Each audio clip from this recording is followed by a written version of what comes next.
Things have really changed for all of us, and our routines have changed. And one of the routines that I have that I love doing that has really been impacted by this is driving to take my mother to the grocery store.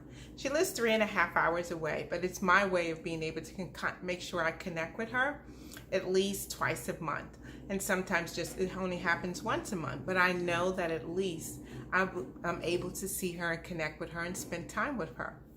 And so, with this whole thing changing, that's taken away from us because I cannot go and see her. Not that I cannot drive, but of course, as an elderly person, I would now, I feel like, I would put her more at risk by taking her. And of course, she definitely doesn't need to be in any grocery stores. And so, these kind of things, I now start to think of how am I going to get groceries to her? And yes, I know I can use Instacart and I can have the groceries delivered, and we've done that. But I also want you to think about if I'm thinking about that, is your staff thinking about that? And your staff was home. And I know a lot of us, we've given them all the technical tools that we could. And now we need to think about the emotional tools that we need to give them, the emotional resources that they may need, because their minds are thinking about things. They're thinking about, are their relatives safe? The ones that they have not been able to visit, the ones that they usually go over and, see grandma and grandpa, auntie, or whoever, but they're not able to do that. And so they're thinking, are they safe? And why? And they can't get to them. They're thinking about their own safety as they have to make that basic standard run to the grocery store. Should they still do that? Do they need to do that? If they're going, do they have the proper equipment and resources to protect themselves, the mask, the gloves? They're thinking about the fact that if they go and they come back, did they wash their hands enough? Did that person in the store get a little bit too close to them? All of these things are really impacting your employees while they're working. These things do not just sit on the outside. This is what people are actually thinking about when they're home.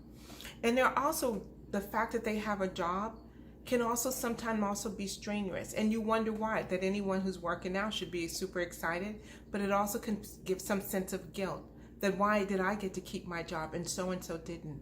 If their partner or spouse lost their job, they're thinking, oh my goodness, now I feel bad that I'm still working and this other person is not working. And so those are just some of the emotional ties and pulls that are happening with our staff who's home, and we need to check on them. But then there's the economic strain that's also happening to the person who is still working, because perhaps maybe in your workplace you have a reduced staffing and maybe you have reduced hours, and so therefore maybe the paycheck that they're getting, that they're not getting their full check, that they're only getting 25%. How is that now putting a stress on their financial situation? And remember, if that partner has lost some of their salary, that's also a stress on their financial situation. People want to give, and now they're a little apprehensive about giving because they don't know how long that they're even going to have their own employment, which means that, organizations they want to give to, things that they hear that there's opportunities to give, they're not able to participate. So I want to encourage you to check on them.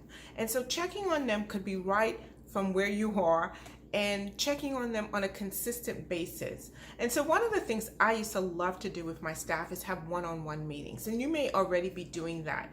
And so I want to encourage you to go ahead and continue to have your one-on-ones with your staff, have your one-on-ones, and I would encourage you to have them not just by teleconferencing, but have them as a video conference. I want you to see their face. I want them to see your face. I want you to connect. That connection is still so important. We're starting to kind of fade away from it, but still, I would ask you to demand that this would be a video conference so you can connect. Remember, this is not about the technical and the policy and procedures. You're checking on them. And that's so important for you to be able to see them. I want you to also remind your staff about the great work that they're doing. There's a reason why they're still working. There's a reason why you're still working, why the organization is still doing what they're doing. They're making an impact somewhere. Remind them of the vision. Remind them of the work. Remind them of how the fact that they're able to still do what they're doing is really contributing to everything that's going on. I just could not imagine if, we picked up the phone and the cable person didn't answer, or the gas or the electric person wasn't there to answer. There's still, we still need those services. And so there's so many people who are still working, and there's a reason why we're still contributing. Imagine if our waste company was not able to deliver anymore. So whatever your organization's vision is, remind your staff about that. Remind them of the purpose of that they're there. And don't start reducing people's workload thinking that they're too stressed. They need to be working. It also helps them doing what they do, create some sense of normalcy, help them to stay in that structure. So that's critical as well. This is a great time to start looking at projects and things that you are working, initiatives that are still very important. Allow people creative and innovative juices to go ahead and start flowing. Look at ways that you can start changing processes. The mere fact that you're home, then now processes probably are starting to be different. Can you keep doing it that way? Is there a better way to do it?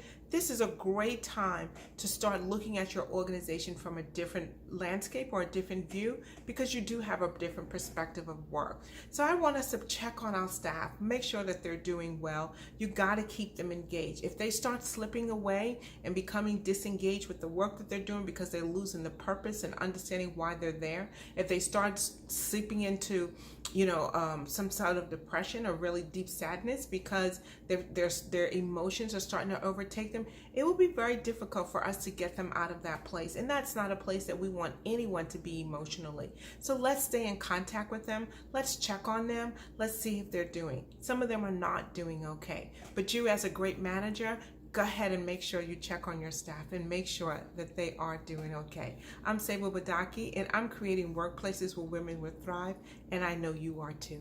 Have an amazing day.